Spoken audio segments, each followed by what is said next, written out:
Hi, Melanie Kamalam Khanya, and welcome back to yet another episode of the Running Podcast. Today, we dive into the story of Henco Visser, an incredible ultra-marathon runner whose journey is nothing short of inspiring. From his early steps into running to conquering one of the toughest challenges out there, the George Mutt 100 kilometer. Henco takes us through the highs and lows of the deeply emotional moments of pushing past every limit.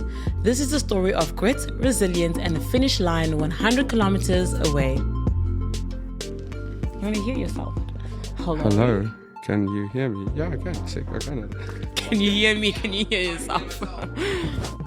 Oh, hello, Henco. Oh, Khanya, hello. How are you? I can't complain, life's been good. Well, that's good. Yeah, it's Wednesday already, the week's been flying. To be honest with you, it's flying, but also I feel like there's not enough hours in a day. That is very true. That is very true. I mean, 24 hours is actually very short. no, because you have to sleep as well. And that's half of it gone. You never count that in the 24 hours, But No. But we move. It's been good. We're kind of getting out of winter now, which is probably, definitely my least favorite season of the month. Really? Yeah, hate it. Absolutely hate it. I know it's necessary and I know we need the rain, and I've come from a farming background. Agriculture And soil moistures and all of that. But so I know it's needed, but man, it's just not for me, man. It's especially that winter, that cold we had a couple of weeks ago. Oh yeah. Where it goes into your bones. That wasn't for me. I've always been a winter person. I love winter. But I really like the beginning of winter. It's still autumn. So autumn is probably my favorite out of all seasons. It's not super hot, but it's also not super cold. It's this nice, crisp, fresh air. But then I started enjoying winter. And How? I don't know, but I did. But I think up until 2 summers ago, everything changed for me. I was like, F this. I'm a summer person through and through. Okay. And literally going through this winter, I'm like, nah. No. I literally told myself this might just be my last winter. From now onwards, I'm just hopping around the world looking for summer. Euro summer, here we come. Huh? Yeah, exactly. That is the lifestyle. I mean, that is what we all dream of, right? Is to just follow summer around everywhere you go. Exactly. That would be, oh man, imagine. A dream, right? Oh man, I would. So where would you go? Yo, where would I not go? Okay. So it's just everywhere. Because also if I'm doing Euro summer, right, the world's your oyster, basically. This is true. And especially if you have a Schengen. You can literally hop around. Do you have a Schengen? Is that a yes? And in the works. In the works.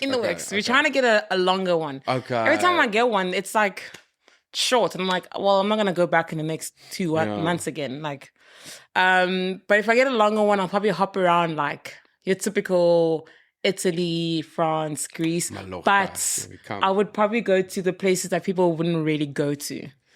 So I'll do more south of France kind of vibe. I'll do more smaller towns in Italy. But are you when you do travel, are you I do the touristy stuff, or are you more I hate the touristy stuff. I also hate it here in Cape Town. But I also think that it's probably one of the things that you should do to see a place, the historic stuff, which is nice. But when you're gonna run through the city, you're gonna see all the stuff anyways. See, I think look, I'm not a massive traveler. I think I've been overseas once. You should go again. You'd love it. I'm hoping to /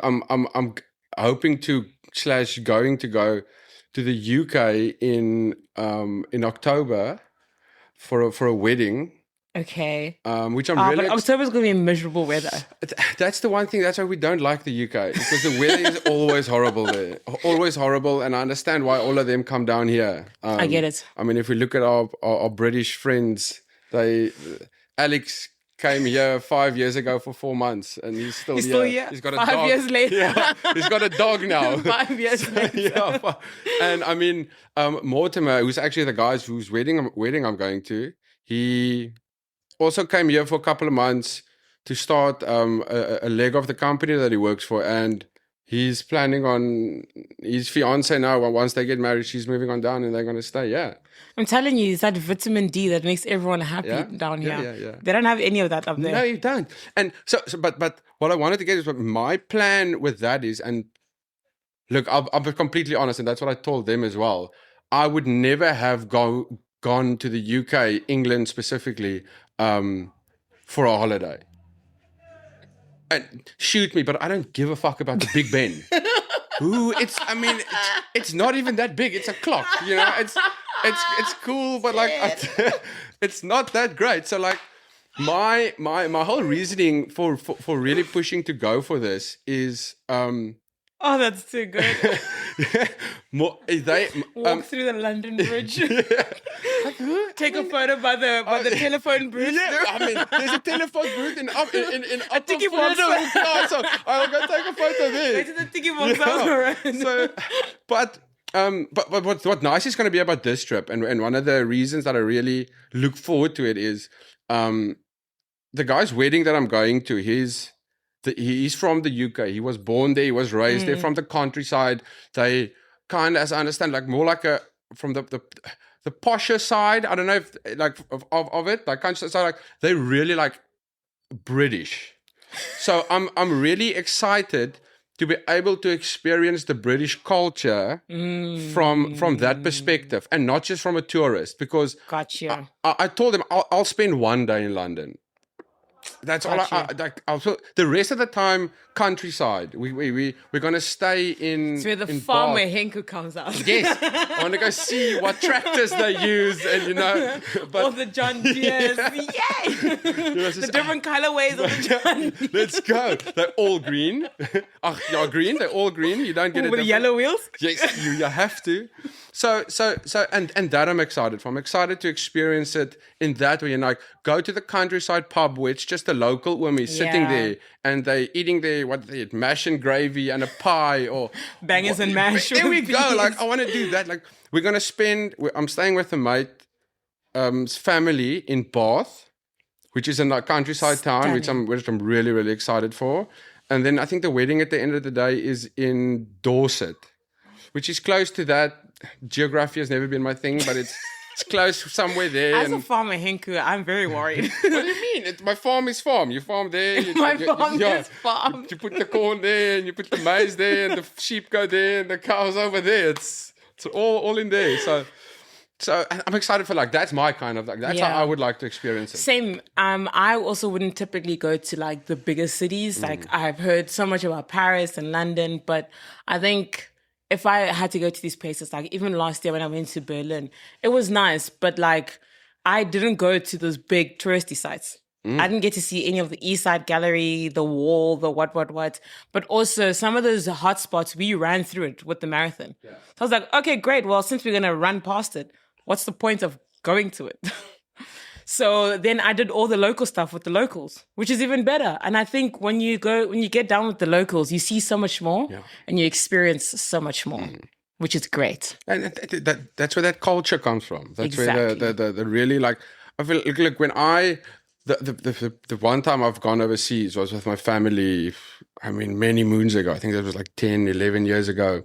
I was 19, which is... So it's a long time ago. Everyone's head's like, huh? Yeah. Henco's aged. Yeah. He's a mature man. I'm over 30, you know? So I've got grey hairs. I've got grey hairs, and you must know. But and then we were in Venice. And I was really excited to see Venice because what you always saw on the internet, dial-up, what you called it back that, like, you like had to curse at your mom because she's doing a phone call and you're trying to Google something, and you can't do it at the same time. Yeah, no, it's just like, but so and you just heard this thing. It's Venice. You just like streets of water and and then I got there. It was just like this taxi boats. Yeah, I can't even dongalos or whatever. I'm probably horribly wrong, but they call it something like that. Gondola.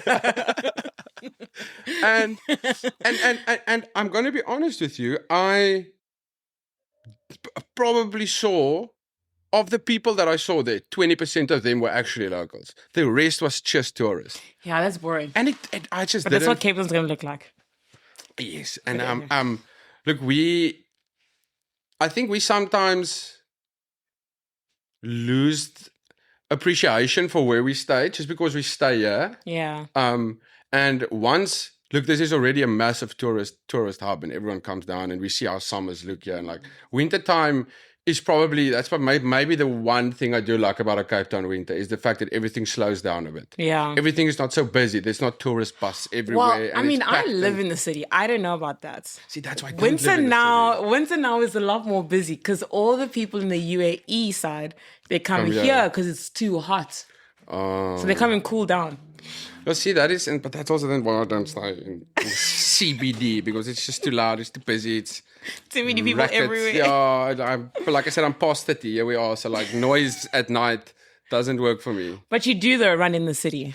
I do run in the city, and I love to run in the city. Do you prefer city run or mountain run? Mountain run. I mean, that's... Erin's so stoked about that. Erin said the other day to me, she's like, the reason why she doesn't run road is because road is not aesthetically pleasing. Yes, and it's boring. She's got the eye for those kind of stuff. But it's- Just got the eye for that kind of stuff. But I fully agree with that. Look, I'm a trail runner by heart, and I'll always do trail running. Is that where you started out? No, I started out on the road. I always thought you were just a roadie. Then sometimes you do a bit of trail. That's where it all started. Was road. And I mean, I think that's where it starts for most people. In a way, is road running, because it's a weird one, because your big community is road running. Yeah. There's a lot of road running communities. Yeah. But the trail running community is the best, because trail running communities are there for each other. If you take like if you can look at like these ultras, you look at a miler, you look at 100K, these people finish late at night, early mornings, and no matter when or where you get there, and there's people that you've never met in your life, you've never seen these people, you probably will never see them again, but they're there cheering for you as if you are their best friend. And it's a feeling that you will never be able to, I think, get from a road race. Road races has the crowds. You'll always have the crowds. It's always there, but it just feels like, it never feels like it's for you. Like, I get that. and I get that. Because when you it's run addictive. past a certain crowd and they don't know you, they're not going to cheer. Until you run past a crowd that actually knows you, then everyone will cheer. I mean, look, if you take the Cape Town running scene, for instance, I mean, you look at 9-4, you look at CRRC, you look at all these clubs that we have, and you get to those cheer zones. It's going to be the best 10 seconds of your life, of that marathon or of that race, because that is where the energy picks up. I mean, That's true. the first time I ran through a cheer zone like that, where I actually had friends in the cheer zone, people that wasn't just like, Oh, you have friends now. I've got friends. I've got like here and there, but so it's like 50 meters before the cheer zone, I could barely run. My legs were shot. I was dead. I didn't know how I'm going to make the last 8 kilometers to the finish line. I was, Yikes. you know, that wall that you hit, I hit it 10 kilometers before they told me I'm going to hit it. So it was just like, I couldn't. And when I got to that cheer zone, somehow I managed to run through it. It really does carry you. It's absolutely insane what it does for you. Like, look, after that, 50 meters after the cheer zone, I couldn't run anymore. I was walking again. But like, it just shows you how much having people there and having friends there and having family there and having people look like, even though they're not specifically there for you, they're there for everyone. But it just feels intimate and it feels personal, which is very nice. And I mean, you get to the finish, you go and then you go cheer with them. Yeah. No matter how sore you are, you go sit there, you cheer with them, and that is one of the things that I like absolutely love about running. And that's I love something that. that'll carry me, would carry I love us that. through it. So now we're going to take it all the way back It's, into when all of this started. Because I mean, unless you were just a natural born runner, you came running out your mom's stomach and that was it. no, it's definitely, So if we're taking it all the way back, grew up on a farm, so we had to run there quite a lot. The sheep, they escape their little enclosure. We were run after them. we were like running after pigs and catching them. No, I'm kidding. That's I to be honest, I was never really a sporty person. I think in primary school, you know, it's the classic, you play rugby and you do all the stuff that they make you do because you're in school and you have to do something. And then I got to high school and I think I played every single sport in high school. Wasn't good at any of them. So that's hard to believe. No, I mean, I know, thank you. But no, it's just, I wasn't, nothing really. I swam. Look, the sport I did the longest was swimming. Okay. I did that for probably 8 years. Oh, wow. With a German coach who was an absolute dick. But, you know, all love to Germans, but that man, they can he was harsh. I mean, I remember one thing specifically, it wasn't to me, but one of the girls that swam with us, we came back from holiday and our first training run back, he straight up told her she's gotten fat. Oh. And this is a girl that is 15 years old. Probably when you're at your most insecure. Exactly. As a girl. Exactly. Oh my gosh. And so he was something like that. But regardless, so that was my sporting background in terms of high school. After school, I didn't do anything. For 2 years, then I started boating. I did pencil dog racing. Oh. Did that for also like 6 years. Transagallas, which was the main race, always at the end of the year, which is really nice. It's I'm learning so much about you, Henco. And we're going to get into it today, Khanya. We're going to get into it. I can't wait. That was, and I love that. That was a nice sport. It's also very community-based. Everyone knows each other. Everyone's like, you go away, you've got races away for weekends, and then you like everyone braais together and you like have a couple of drinks and that was fun. And you know, I in air abbreviations or whatever they call these things, like I think I achieved what I could achieve in that sport. We did Transagallas, we did really well there. We went to Worlds. Oh wow! And placed fifth, by the way. We crashed on the first day. Oh, it was a whole thing. It was but like I mean, that was fun. You know, the fact that you went to Worlds. That's the only thing I've got SA colors in as well. I've got a green blazer. I actually saw that somewhere. I think you might have posted it recently or like a while back. Yeah, it was a while. Yeah, and I was just like, yeah. Every now and then it makes sense to me. Every now and then I like throw it in like one of my posts just to remind people, you know. I'm a natural born athlete. I can do these things. I can do whatever. So that was basically that, and then running started almost like while I was boating. Okay. And running started because I think it is a classic story of went through a breakup.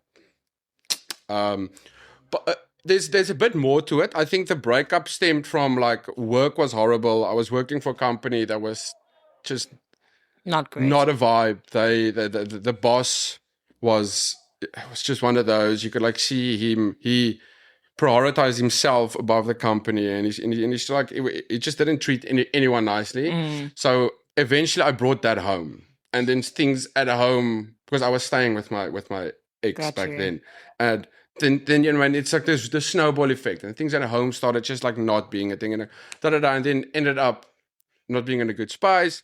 Broke up with her, moved to Paul, stayed in Paul for like 3 months. Oh, you literally moved an entire city. An entire city, Durbanville to Paul. Crazy. Even right? though it's right next door. I know. We're going to get it because I get a lot of shit for saying I moved from Durbanville to town. It is a move. Look, it's 10 minutes in one. 10 minutes? How fast do you drive? No, man, 120. It's great. No traffic. Like we're taking traffic completely out of the scenario. Yeah. I would give it like a solid 20 minutes. But how slow do you drive? What do you mean? The normal speed. But the move, and this is how I'm justifying saying it's a move. It's a massive cultural move. Durbanville Afrikaans. It's a very Afrikaans. And you come into town, which is very different. Not. Yeah. Surprisingly, I've definitely. There's more Afrikaans here than you would give Cape Town credit for. Walking on the prom, I walk past Afrikaans people all the time, and I'm like, another one. Damn. Another My people one. are here. Another one. So it's by the way, we're backtracking. So I moved to Durbanville. No, I moved from Durbanville to Paul. Yes. Yes. I actually looked after one of my friends' house and their dogs because they went overseas for a month. Okay. So I looked after it. The timing was worked out. Broke up because me and my The timing. yeah.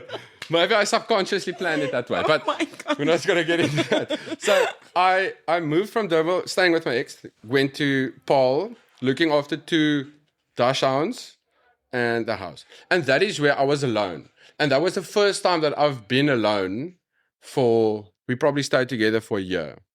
So it was the first time where I was staying alone. Oh, I had no one wow. around me. I didn't have friends in Paul. Or not Okay. friends that I wanted to come, like, Yeah, got you. on a daily basis be like, It's basically just you. And, yes, and I think it was in a way really good for me. Yeah. And that is where I then started running. I had a pair of Brooks something. Okay. Don't even know if it was actually running shoes. It might just be like trainers, but we worked with it. And I had a loop there that was, like 6.5 Ks. And I just did that. Started off doing that. Couldn't run the whole thing. Walked a lot of the parts, which was Got nice. somewhere. Yeah, because what was nice, it was Paul. So I was running past like farms and stuff. So it was scenic, it's called.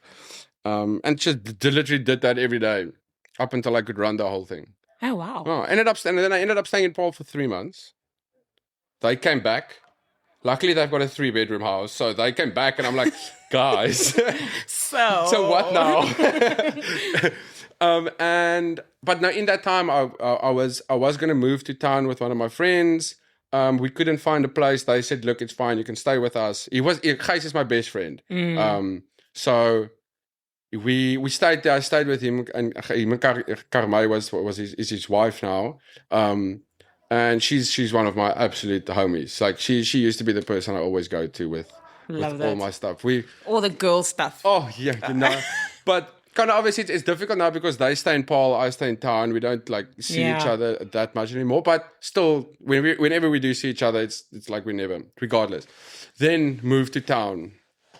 Didn't know anyone in terms of running people. The people that I now call my friends, my friend group. Yeah. Didn't know any of them. Ran in observatory on my own for like, I don't know, a while. And then went to Running Light Club. Oh, sick. Is that where you started? That's where I started, yeah. Same. Running Light Club. Yeah. It's a great, I think... When did you go? I started, that was November 2022. How did I never see you? I saw you. Oh. You lie. I definitely saw you. No. You're lying. That's where it all started. And that's dope. Yeah. And you've never looked back in running. Yeah, but and the thing is it's crazy if you think about and that is, look, I don't want to, but I feel like that is the great thing about Running Light Club. It's a really, really good space to get into the community. It's a really good space to start running 5Ks and doing 7Ks and meeting these friends and meeting these people. Yeah. I wouldn't have been where I am today with running if it wasn't for them. Hands down. Because through them, I met the people that eventually took me to CRRC. Where with CRRC, you get a bit more, not structured workout, but they take it a bit more seriously. Yeah. Unserious, serious runners. Yeah. They've got CRRC, man. Yeah, Cool Runnings Recreational Club. They're still partying. They're taking that a recreational club very literal. Yes, very. But it's. I mean, you get your Tuesday prom boys where there's a lot of program runners. Yeah. There are people that have coaches, and you fall into their program, and you start doing threshold sessions and hill sessions and all these things, and then all of a sudden you're like, fuck, it's nice and it works. All of a sudden, That's insane. So what? This is more like a very recent journey? I think it moved pretty fast, if I'm not mistaken, because I mean, You it's also did- 2025 and Yeah, you're a great runner. we try. We really do try. Henku, you are a really good runner. We try. I mean, I mean, I don't know so many people who could have done this or achieved some of the races that you've done at the time that you've done them. I mean, I know I spent some time with you recently doing the Burnt 100, and you coming off doing what, 100? Was it 100 mile or 100 no, kilometer? 100K, 100K. 100K, Yeah. and then you're going straight into another one. That was a crazy experience. I mean, I think before I think there's a whole story into that because that was my first DNF. Okay. Burnt out about 100. It wasn't it wasn't necessarily a race. It was a challenge. Yeah. But it was my first challenge or race or whatever you want to call it that I set out to go do that I didn't finish. So it carried a lot of weight in terms of that. And I think I learned a lot from that, which is nice. But it was such a big yin and yang towards the first 100K. Yeah. Because the first 100K was George Mutt. Was that your first ever 100K? That was my first ever 100K. What made you want to do? I've got a lot of issues. I've got a lot of issues. And you want to work them all out in 100K? And the crazy and like with George Mutt, it was interesting, man, because the build up towards it, look, training for 100K is quite grueling. Yeah, it's quite relentless. Your weekends kind of fall away. You've got back-to-back runs. You've got 4 hours on a Saturday and 4 hours on a Sunday, or 3 hours, 5 hours, whatever the case may be, where you're on your program. But after that, you don't really want to do much. Like if you're out on the mountain for 4 hours and you're doing 1,000 plus elevation, you kind of I don't really feel like. I mean, you're going to twist my arm and make me go to Vasco's and have some brandy. Yes, for sure. But anything for a brandy, really. But I'm not going to, you just want to, your weekends kind of just disappear. Yeah. But it's so nice because Cape Town, running community, you're always running with people. So that's true. And the build up towards Mutt and Mutt itself. Yeah. Was such a big high. I mean, Mutt, that day, I can't tell you what an experience that was. The race. I mean, with something like 100K, nothing is ever going to go perfectly. I think there's too many kilometers for things to go wrong, for something not to go wrong. And it happened, but it's part of the journey. Something is going to happen, so you're kind of waiting for something to happen, and then you just you change your plan, you change your mindset, and you just go on and you get it done. But it was really special for me because it was my first 100K. I knew I was going to finish regardless, and I had a good day out. I mean, I had a good day out up until 53 kilometers. At what is it? probably like 35 kilometers. 35 kilometers in. So at 32 kilometers was the second aid station, and the first aid station I saw my crew, which was my family. And Ali, which Ali is an absolute rock star. We'll get into Ali some more. She is such an amazing. If you ever need someone to second you, Ali, press her button. I even told my family, like, listen to Ali. You don't do whatever Ali says, go. If she doesn't tell you to do something, don't do it. Yeah. But when I got to that aid station, I was feeling like, how am I going to do this rest of this race? I was feeling like I'm 32 k's in. My legs are feeling like they're tired, they're dead, they're gone. I don't know what to do, but I'm trying to put on a bro face. Sure. Because I'm seeing them, right? So I get there and I'm smiling and I'm trying to crack jokes and anyway, and then we head out. And it was a tough, that next 5-7 kilometers was really tough. There was a massive climb in it, which I think in a way helped because it slowed things down a bit. And then I took my first caffeine gel, and I don't know what it was, but when I got to the top, like everything just changed. It felt like I haven't ran at all today, and my legs just came back. Oh, wow. To such an extent that I said goodbye to the two people that I ran with. I told them, like, guys, I'm not going to see you again. Like, cocky, yeah, fucking, you know.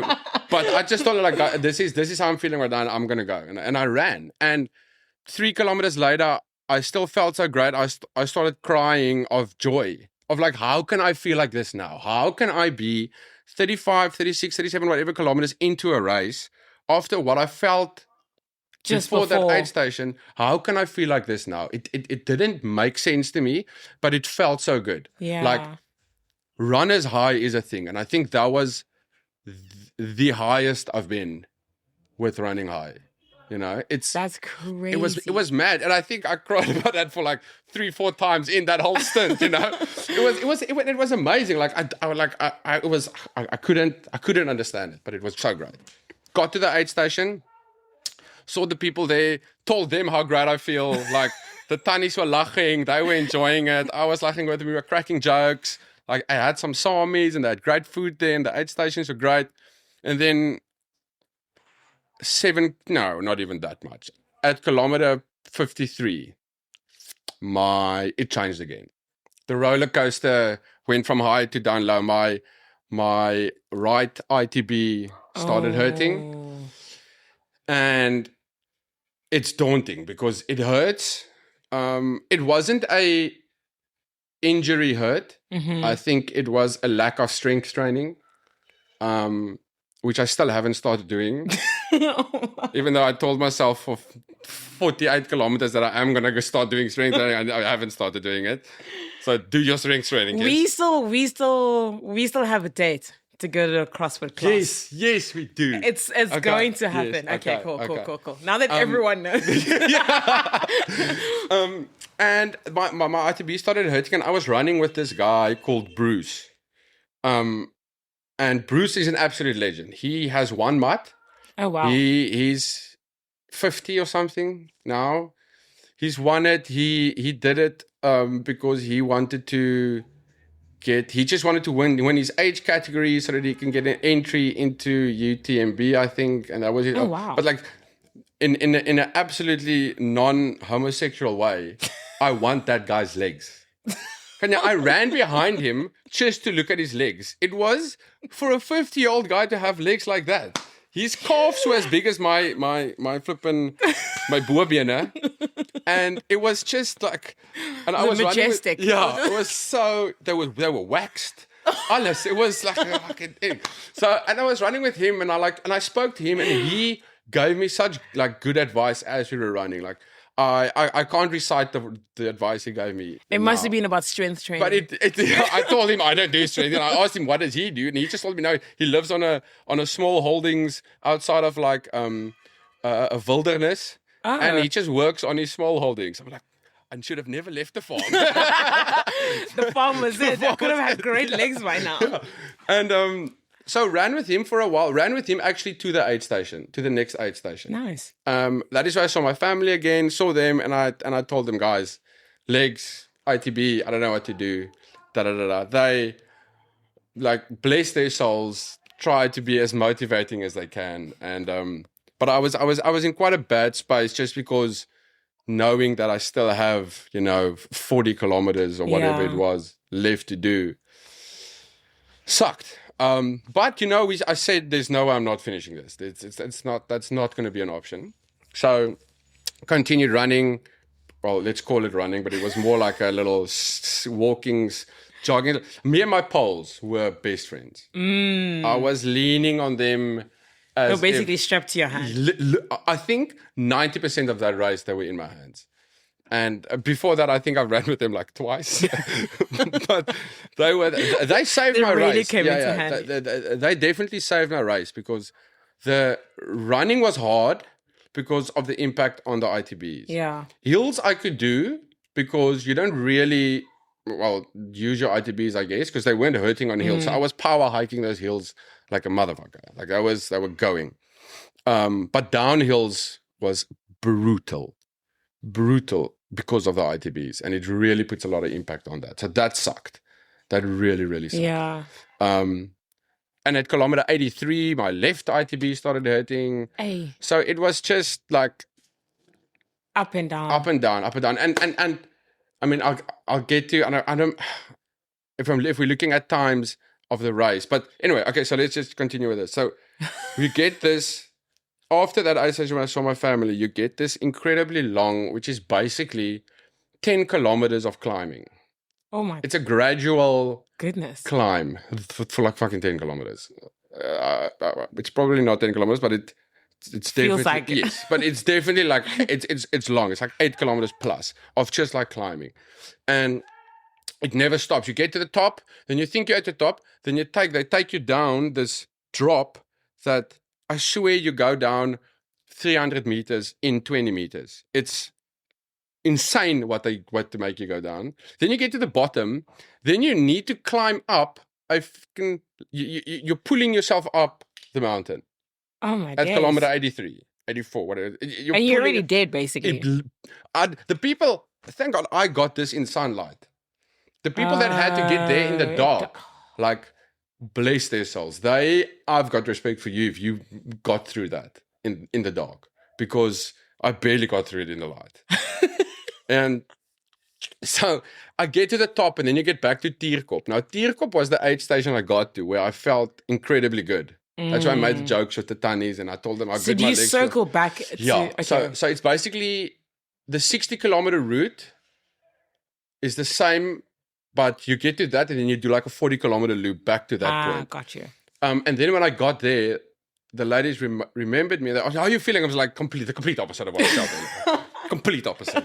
And I sat down, and I was just like, I need a moment. I need to sit, and everything is hurting. I need to sit. And I sat down, and I ate some soup, lovely vegetable soup, warm, wow. warms you up on the inside. They gave me zambak that I massaged into my ITBs. Oh, wow. Okay, you know, we're Hey, trying you can use everything. Zambak for everything and Zambak anything. is, I was telling you, I always have like a pack in my bucket as well. Like, but anyway, so I did that, and I sat, and I was like, I think from there it's 16 k's home, Okay. and sat there, and I knew I was either 9th or 10th. Okay. I knew that, and while I was still chilling, I was chilling with these people, like, so hard. As and if then, you're not at a race. Yeah, like, literally. And then they had these bovril broodjies, white bread and it was just like that saltiness, and the soft bread was heaven. I think you were just really hungry. Yes, I mean, sure. I don't even think there was that much bovril on after it. that was big just run. like, yeah. And while I was like in the top chilling, another 100k runner came in, and I knew the guy. He's also from Cape Town, and I was like, "Fuck! Now I need to run. I need to stand up now," you know. And I had another gulp of Coke, and I put my bottles back in my pack, and I was just like, you know what? You've been hurting for 30 kilometers, 40 kilometers, whatever it may be, from 50, whatever k's, you've been hurting. It hasn't really gotten worse in terms of the pain. So you've been dealing with it. So you've got 16 kilometers. You might as well get just it. Just go. Just don't let this guy catch you. Because when he came in, they asked him, how are you feeling? He's like, no, I feel great. You're like, nope, I'm not today. Come on. Yeah. So I was just like, no, I'm going. And I ran out of there, and the Zambak working, I think, worked. Either me just sitting there for a while, and the Zambak, like, it worked because, and the bovril and the bovril tasty, and those warm soup and the noodles and everything. Basically, I had a whole meal. I'm telling you, the best meal was at the second aid station where I saw my family. They gave me sushi. Bougie as fuck. Very bougie. But let me tell you, it is with some soya sauce that salts. You know, you can argue it helps you with cramps and like my gosh, the rice, the salmon might have been a bit risky, but you know, touch and go. Touch and go. We survived, and then I just ran. It just ran with everything I had. I just wanted to get done, and the first section was nice, and then you get to Tunnelbos, I think it's what it's called. I've never been irritated with nature. Never in my life have I been irritated with nature the way I was with tunnelbos. You cannot get rhythm. There's big ass fucking roots everywhere. It's like it's not enjoyable. Obviously, also feeling the way I felt and like that being at the end of the road, but it wasn't enjoyable. It was just like, and you see George, all the lights. It's dark now, but you see George, and for some fucking reason, you're not going down to George. You're just running away from George, and you like run, and you're like, surely I need to start going down. I've only got 7 kilometers left. How am I? And no, you're still going that way, and then you look up, and your headlamp shines into the mountain, and then there's like this little reflector going off like all the way up there, and you're like, surely I'm not going still there, and then you're going there, and then you run, and then you go, and then eventually you go down, and you go down into town, and it's a nice vibe, and then you get to the last aid station, which is 2 kilometers from the finish line. Sure. And you just obviously now you're just like, I want to finish. Ali was there, she wanted to still give me stuff, and I'm like, Ali, I'm not stopping. I'm gonna run. I grabbed the Powerade from her, and I'm running. I want to finish. I'm over this. I want to get done, and I ran. And then it's also this weird as last 2 kilometers. You're going under bridges, over bridges, through massive stormwater pipes, and there's scaffolding that you're climbing up and down, and like it's proper trail run to the end. And then still me and my poles. Still me and my poles, and going, and then you get to the stadium. You're running next to the stadium wall, and you can hear these people. And I mean, this is. I don't think for me. I think it was around about 8 o'clock, 9 o'clock, somewhere there. And you turn around, and I think that's where reality sets in. That's where your adrenaline kind of slows down, and everything slows down, and like you realize what you're about to do. And I'm going to try not to get emotional now, but I got into there, and I knew I had my family there. Yeah. My sister, who basically stays in the UK, in America now, she was there for this race. That's so special. And running into that, my like friends, family, people that I don't know, like you're running in there. I think I had it. It was just this moment because I finished on my own. There wasn't anyone else finishing because there was still 60K runners coming in, a marathon runner, distance runners coming in, but none of them were there. It was just me coming in. Yeah. And the guy started calling my name over the radio, but over the intercom or speakers or whatever. But I think even I heard him, and I just ran through this, and Mortimer were there, and they just shout, and you get through this, and it is like this wave of emotion that comes over you. It is.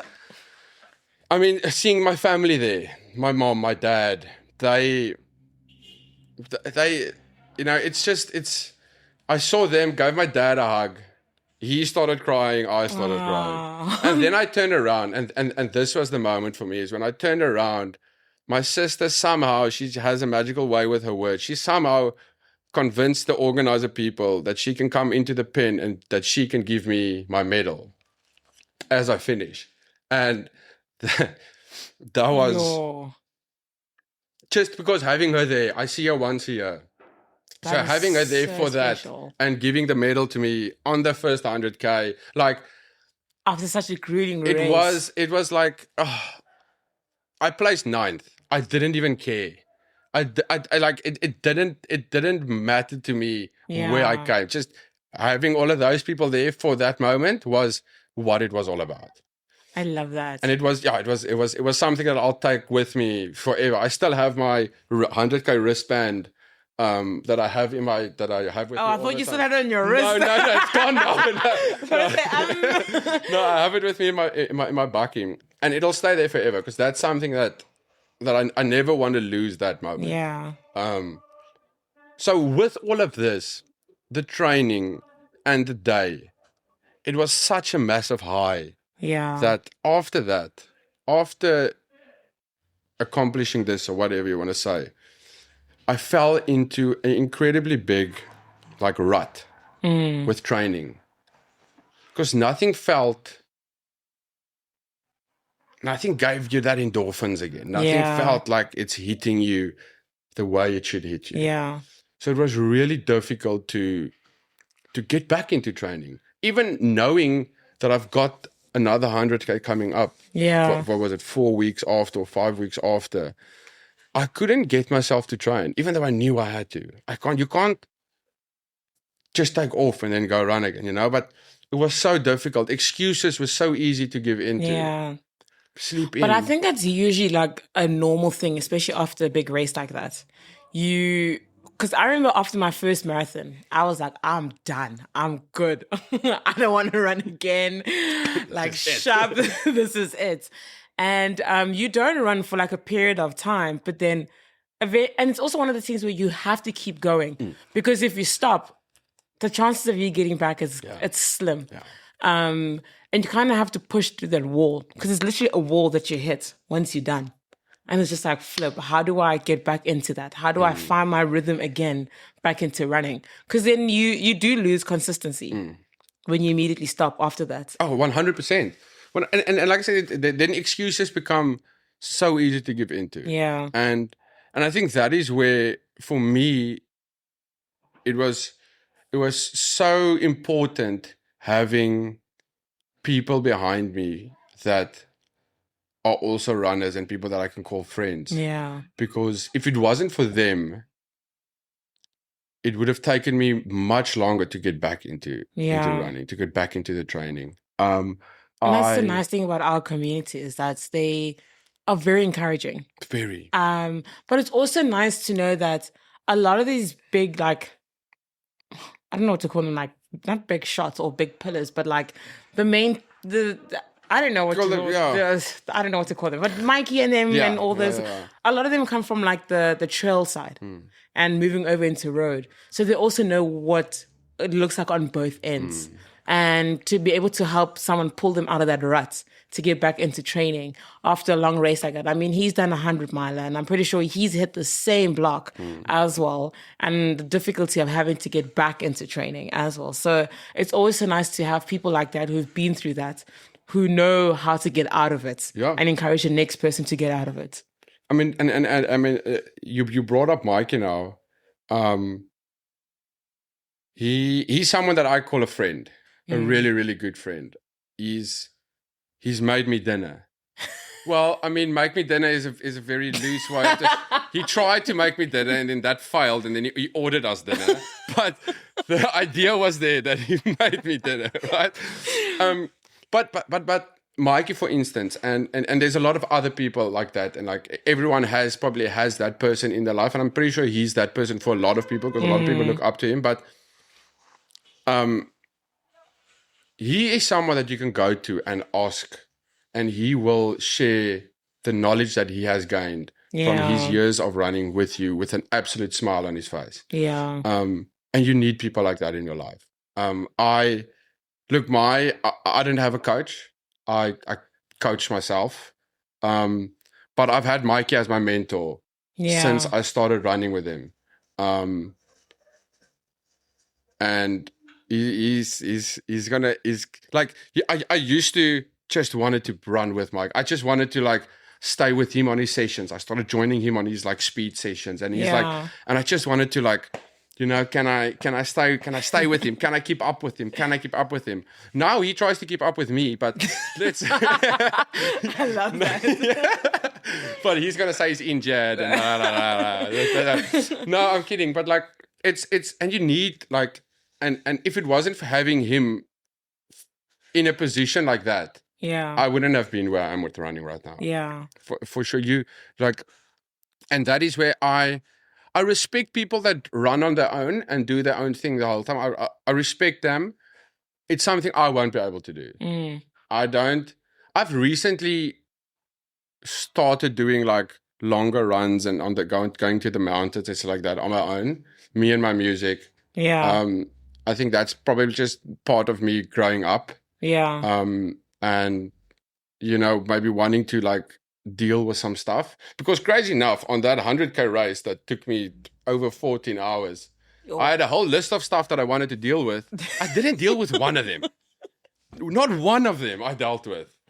I love So when I you came came back into a with- race with a list of like, okay, cool, so I'm done with this problem now. Okay, take on to the next one. Because the thing is, it was weird because I had the ultra I did before that was Puffer last year, Okay. and Puffer kicked my ass. Okay. Okay, I went into a. That was the first time where I can say I went into a deep and dark space, mentally, physically. The pain cave. I was there, Sure. and then I dealt with stuff, or I realized a lot of stuff, and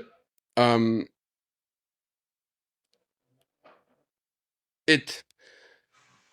This race was different because I never felt like I got into that space where I was like in a dark place. Yeah. And I think most it was because my ITBs and stuff was hurting. So at the end of the day, I didn't run as hard as I could have. I trained really hard for it. So my fitness and everything was there. And at the end of the day, I didn't use all my fitness to finish the race just because I was hurting and I couldn't run faster and I couldn't, descend faster. So I never got into that like really, really deep, dark hurt space. And that is probably why I didn't deal with any of the stuff that I wanted to deal with, because I was kind of just managing and just, going on and thinking about other stuff instead of working on the list. Exactly. And I had music in my ears the whole time, which was great. Shout out to Meg. She has got a playlist on Spotify called Absolutely Yes. And that playlist like absolutely carried me through that whole thing. It's crazy how like sometimes songs come up on like the exact moment you need a song to come up. Love. It was anyway. So no, I don't even know where it was, but you like you deal with all these kind of stuff, and you like go into dark spaces, and you need people to help you manage these kind of feelings. Because for me, it's all new. Everything was new. I started running 3 years ago, so everything is new for me.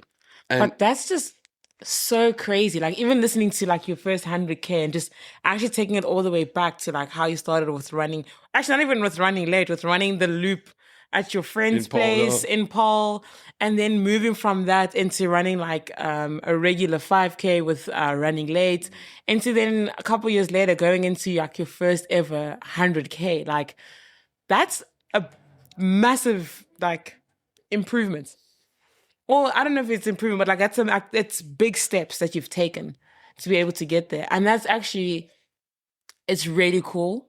It's inspiring. I mean, I don't know if it's inspired me enough to run 100K, but one day. I don't know about that. But it's also cool to know that whatever you put your mind to, you can do it. And even you going, like talking me through like, what you went through, but also knowing at the beginning that you were going to finish. And because that was your goal, because usually when you go into these long runs, you need to have something that you're working towards, I guess, your why. And it's always nice to have that in the back of your head to be like, I'm going to finish regardless. I'm going to go through the ups and downs. But you've also been through ups and downs anyways in other races. So I guess it's just longer and more ups and downs. But I also think it's just the human in you. You learn so much about yourself because you probably tapped into emotions that you never thought that you have either would go through or you even could go through. I'm not a big crier. Yeah, I'm telling you that I cried 3-4 times on a race.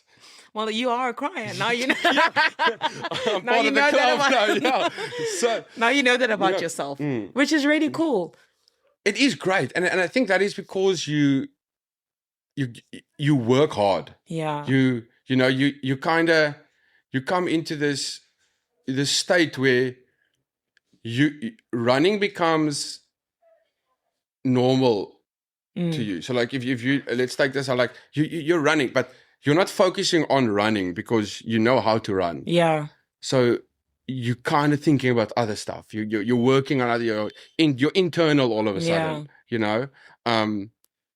Like George Mudd, it's a beautiful place. It's a beautiful mountain range. It's incredibly beautiful. I don't think I looked at the views once. Do you know I'm from George and I've never heard... I was born there. What? Yeah. Oh my Crazy. Yeah. Khanya, we go back. Oh my gosh. Clearly we've been missing this the whole time. We should have been bases from a long time ago. I'm born and raised there and I never knew there was a whole race. Like mud was never a thing growing up. Like running in George was never really a thing. It was very much sports focused and school sports focused. And if you run, you're running like a park run. Yeah. And that's like in the botanical gardens. And that's like, That's it. That's it. But like, I think it's up until like maybe 2-3 years ago, I heard about mud. I was like, what? Yeah. What do you mean? There's like a whole race and people actually go down and it's actually a big race. And I'm like, this is crazy. And what I do like about that race in specific is, like us Capetonians, they call it, or people kind of going up. You obviously you're staying at the Airbnb or you are staying at, and so, but there's a whole race village. So if you're not running, you're not going to chill at your Airbnb. You're at the race village.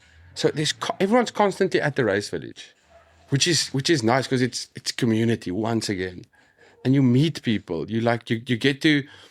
I need to do this race. You 100%. Well, not the 100. I said this last time, and then people held me accountable, and I didn't do it. And until this day, people still remember that. I'm like, oh. But I would look. It's the beautiful parts of it. I think you only really experience in the longer distances and stuff. So, like the 60K. Will you do the 60K? No. You're just scared to say yes now because you know people are going to keep you going. Like, well, then there's a marathon distance. Look, I think with the trail, like, I like trail in the sense where it's a very forgiving, or it's more the forgiving side of running, where no one cares about the time. No one cares about the pace. Like, enjoy it. Aesthetically, it's there. The trees, the mountains, whatever. For me personally, I just don't like things that move in the bush. So that's what freaks me out. That's why we just stick to road running. But I would love to be able to get back into that because I also think it's a great fitness thing. I don't know. Look, I feel like you become better at running. Oh, you 100% do. So I do want to get back into that. But also I'm like, I don't want to say, it's so hard to say anything on this podcast because people really do hold you accountable. Yeah, no fair. But I know one day I will do much. And it probably won't be 60K. It'll probably be way less. Okay. But I mean, I like I said, highly recommend it. And that's ties up to something that you just said, like running in general is it's a personal thing. You're only really competing against yourself. Yeah. It's, you don't need to be the next fastest 5K runner or the you don't need to place or this or that. As long as you're out there and you're having fun and you are doing this for whatever your why may be, you're gonna enjoy it and you're gonna have the time of your life. And you should go out and enjoy it and have the time of your life. And it should be tough. Sure. It should be tough. It should build you up. Yeah. And sometimes for you to be built up, I think you have to be broken down. You have to be broken down, right? It is unfortunately like that. Yeah. But it's such a good way to experience it. Experience it because not only is it good to be like, I mean, health wise, it's good for your body, but it's also mentally it keeps you away. It's kept me out of trouble. Well, that's good. I still get into trouble, but I mean it. You run your mouth a bit too much sometimes. Yeah. Takes a sip of water. Yeah. Take us back to Tankwa. We had a moment there, but but I mean, and let's bring it down to that burnt out 100 now. Yeah. I went like it was something I really wanted to do, and I think there's a lot of things that played a role in the inevitable DNF. A big motivation for me to go do it. For those that don't know, Burnt Out 100 is like this 100-kilometer in the Tankwa Karoo. It's a relay. You're 4 people in a team, and you try to do it as fast as possible. I've done it in a team. We did the inaugural one last year. And it's nice. It's a cool experience. It's a beautiful place. I love it. Yeah. I didn't want to do the team thing again. Which I kind of a little bit regret now, because when I looked at some of those teams, it looked really nice to like be able to like work together like that and like to send it the way they did. Yeah. But I wanted something else, and I figured, I just did 100K. I can do another 100K. But let me tell you, running 100K with 4,700 meters of elevation versus running 100K with 300 meters of elevation, completely different. Two sides of a coin. Yeah, it was very flat. Very flat. And those 300 meters are just like little speed humps accumulated. So you are constantly running. With George Mudd, you've got power hiking, you're climbing up, things get slowed down. You go into different heart rate zones and you like work different muscle groups, etc., etc. Where with this, you're constantly just running. And I 100% underestimated that. 100%. One of my big motivations into this was to be the first person to do it alone, or to do the full 100K. The day before we did it, they told me some girl from Pretoria, well done, whoever you are, great job, love you for doing it. You absolutely ruined my moment. But I remember that was the first thing you said to me when I got there, and I was like, "Oh, cool! This is why I came here." Yeah, they tell me this the day before I need to go do it. But that was a big motivation for me, and like that was taken away. Yeah, that was a why that was taken away. Okay, so bummer, but. And then, then we got to the race day. I felt good. I think, obviously underestimated the whole constantly running, but anyway, started going, it was incredibly cold. Very you cold. were there, it was really, really cold. Very cold. And I couldn't warm up my legs. 35 kilometers in, legs were cold still, not warmed up. My heart rate never went above like middle zone 2. So, it just didn't warm up, and my left side legs just like seized up. They didn't want to work. I started compromising on my left, and my ITB started hurting again on my right-hand side. And then it was just like, I just got my mojo back to train. I just like a week or something before that, 2 weeks before that, I really started enjoying training again. Yeah. And I didn't want to give that up. I enjoy the training sometimes more than I enjoy the racing. Most of the times I enjoy the training more than I do the racing. So, and I didn't want to give that up. And I told myself from 35 to my eventual DNF at marathon mark, I'm going to see if I can change something, see if I can get them warmed up, see if something comes back. Yo, this is what happens when you live in the city. CBD. All these cars. Oh my gosh. And this is not it's ambience, Ambiance. Yeah. But nothing came back. It just got worse. I tried walking for a bit. That just made my legs even colder. Yeah. So that didn't work. I got to Nikes, who was seconding me. Shout out Nikes. Thank you very much. He came driving back to me because he was waiting for me at the half marathon, at the marathon mark. Yeah. But he saw I was not getting there. Yeah. So he came driving back, and I got him and I told him, Nikes, I'm done. I can't. I'm done. I had the medal that we got last year for doing it and I gave it to him and I told him, look, if I start my cuck, then you give me this medal as like a motivation. Yeah. And he gave me the medal, and I ran with it in my hand from, I don't know what kilometer this was, but maybe a kilometer or two up until the marathon mark, and cried once again. Yeah, and I'm just a crybaby, it seems, but cried again because I realized like I'm not going to finish this. Yeah. Reality sank in, and I knew it wasn't fun. One of my big things was I want to go out and I want to have fun. Yeah. And I wasn't having fun anymore. Sure. And I couldn't, if I had to, look, I could have finished it. Yeah. I know I could have finished it. Yeah. I could have finished at 11 at night or 12 at night, and I could have walked the whole way in. Yeah. Like, great. Woohoo. But I wouldn't have ran after that. I would have hated running. And I knew that, and I could see that, and I didn't want that. So I said, you know what? I'll rather DNF now and take that learning curve, because I made mistakes with that whole run. I could have probably ran with tights on to keep my legs warm, or run with the sweatpants on, or do faster stints to warm them up.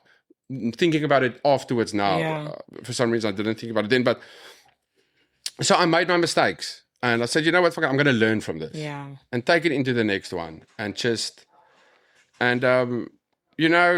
pulled out. I was kind of content with it. And then after calling it, stopping my watch, sat there for a bit. And probably like 10 minutes later, my legs really started hurting. And that's when I knew I made the right call. Sure. I think if I had to carry on, I probably would have hurt myself. Yeah. I remember seeing you, obviously, from the starts and throughout the journey and driving along. And it's also, Tanko's very quiet, for one. The only people on the road was just us. Yeah. And the fact that you even got to the marathon distance alone, essentially, that's insane. Personally, I would have, to me, I need people. And I realize I'm a people runner, not so much of a solo runner, which even though I did a lot of solo runs last year, but I realize people are important. But even with that, like, I think that the whole weekend was just so nice to see everyone push themselves to their limits and to, I guess, try something new because not everyone has done it before. And you've never run 2 back-to-back 100Ks before. So you now know your limits of like, okay, cool. I've actually pushed my body to the limit, which is insane. I haven't reached that yet. I'm trying to reach that. I want to see how much more I can do every time. And that's really cool. And it's really cool that you also came out with learning curves of like, okay, cool. What do I need to do for next time? How can I better this, you know? And how much time do I need to rest before my next 100K? More than 4 weeks. Basically. Yeah. So I think it was so nice to also see that because I think you don't also often see that. And I don't see a DNF as like a fail because it's more of like, okay, cool. What are we going to do better for next time? It's more of like a motivation of like, because this happened, I'm going to do better next time. And I know what to do now to be able to finish strong. And it's, I don't think you should take it as like I failed this. I did so bad. No one could have done a back-to-back 100-miler. The fact that you even attempted it shortly after your previous one is insane in itself. Yeah, like, thank you. Thank you. I really appreciate all the kind words. And I think luckily, I really quickly changed the mindset of seeing it as a failure, where never a failure, always a lesson, or something can't be a failure if you got a lesson. It's some saying like that, and I think that is what I had in my head. That's good. Like after that, I was sad that I didn't do it. I was disappointed that I didn't finish it. I knew I don't know if I disappointed some other people, but I didn't really do it for anyone else. Yeah. So if other people were disappointed, I'm sorry, but this wasn't for you, you know?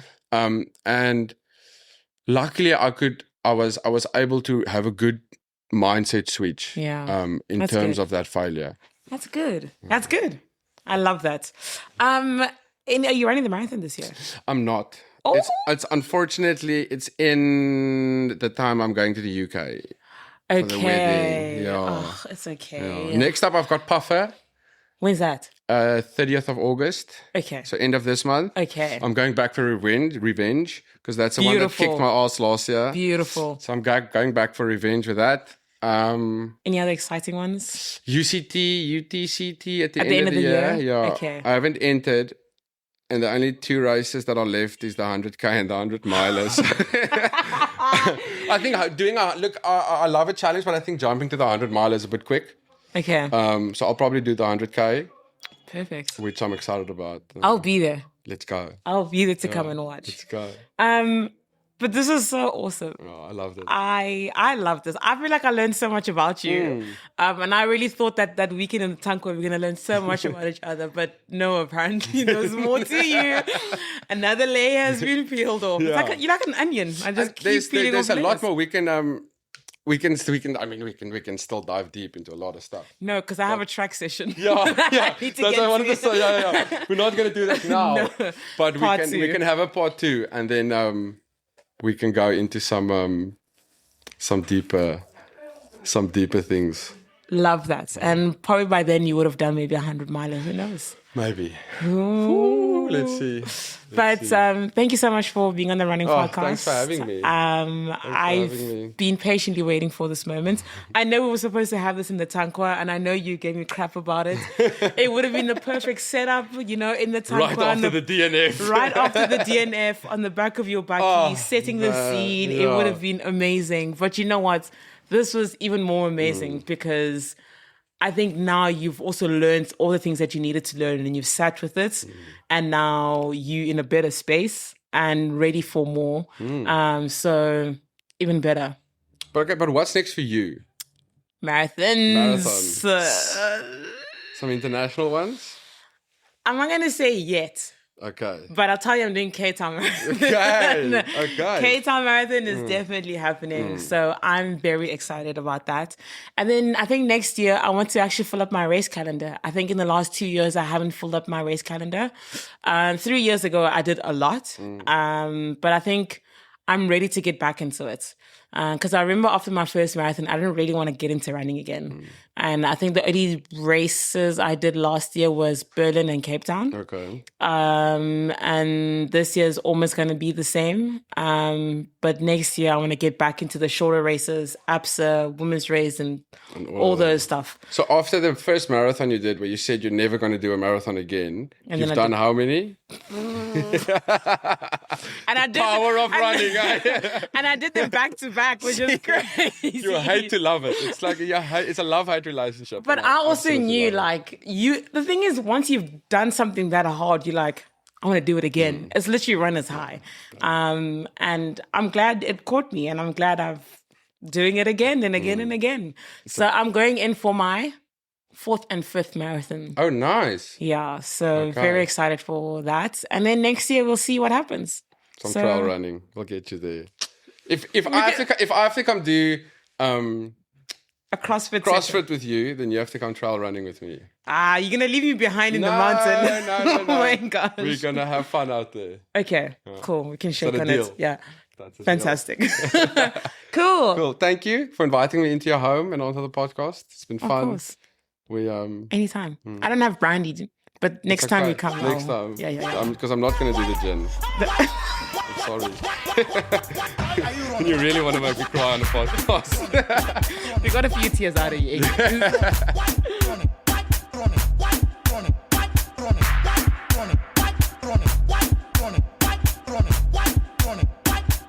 Are you running?